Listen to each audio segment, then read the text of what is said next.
The kimono is a part of Japanese culture that dates back more than 1,000 years.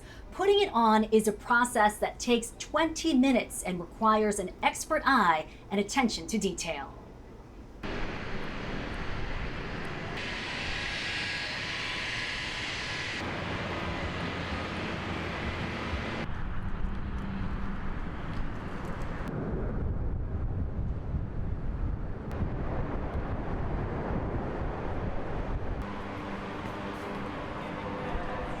Harmony Taylor is just 2 months old and already sleeping through the night. But there are a lot of reasons this baby is special. Mom, who was 39 weeks pregnant, had just returned home the night before from a checkup with her medical team. When just before dawn, labor began. I was like, it's go time. So I text him and I text my mom and I let them know that I think it's time to go. Dad got her in the car and went racing back to their hospital. But baby Harmony had other plans. And I just kept feeling the pressure and I was like, okay, I can't hold it anymore. And soon, Mom was holding her baby after delivering her in the back seat. Back seat of my brand new car. My brand new car. Right there in the car? Yes. In the car, in the back seat. Yep. So Dad pulled into the first place he saw with an emergency room sign. The Veterans Hospital here on Irving Street in D.C., where they're more accustomed to treating seniors or returning war heroes, and where there is no obstetrics department. At 5:30 a.m., an emergency technician at the hospital yelled into the ER, "We need a doctor outside."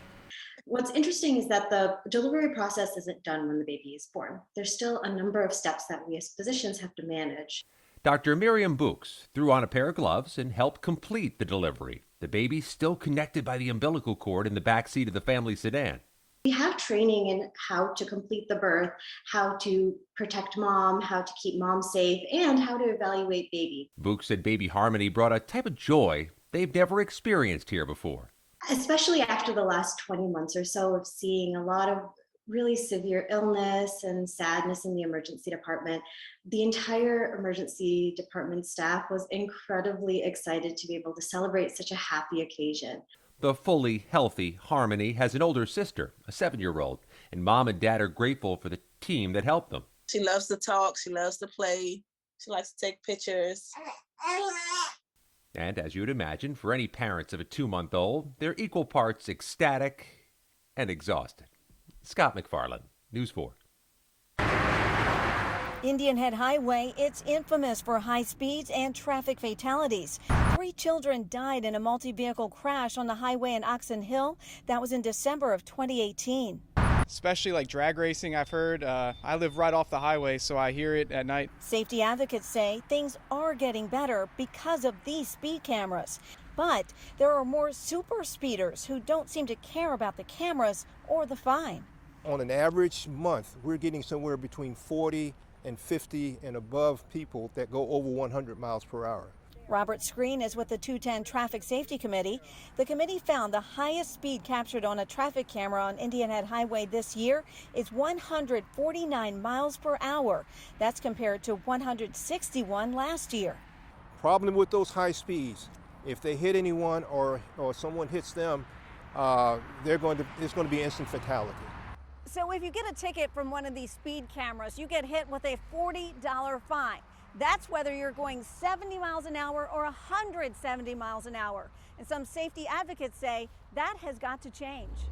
Those advocates say the fine should depend on how fast you're going and be more in line with citations you'd get if you were pulled over by police. So super speeders might get a super fine. Somebody going 25 miles per hour over the speed limit or any other kind of egregious speed, they need to be able to feel the bite from that fine.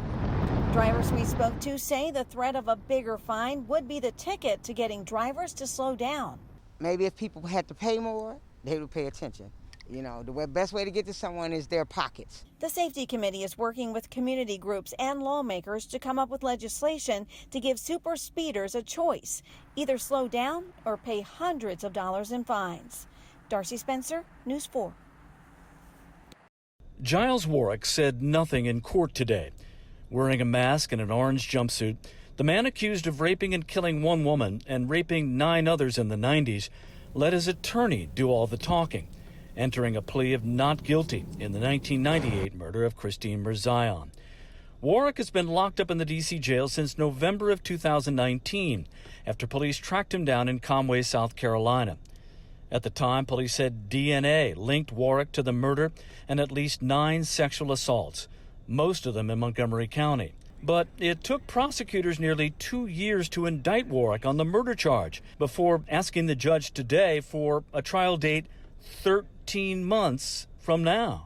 By the time Giles Warwick goes on trial next year will be 3 years since his arrest, which means any trials taking place in Montgomery County for the rapes won't take place until maybe 23 or 2024. Obviously, it's very disheartening. That's Kelly. In September of 1991, she was 18 years old and babysitting at a home in Germantown when police say Giles Warwick broke in and attacked her. I understand COVID and the times that we're in, things have really slowed down, but it's hard. You know, it's not just me, it's all the victims. And so when I say this, you know, I probably do speak for the other victims. You know, we just want it to be behind us, to be able to have that closure to, you know, I mean, I'm so thankful that he's in jail. Kelly says she's been getting regular updates from police and knew that Warwick had been indicted for the murder. But she says she wants her day in court. The court system has, I feel like in a lot of cases, has failed the victims in this situation. Again, nothing I can do about it, but just speak my mind. And so, yeah, it's sad, and I wish it wasn't the way it is. Warwick was only identified after police used genealogy to find him. In the district, Paul Wagner, News 4.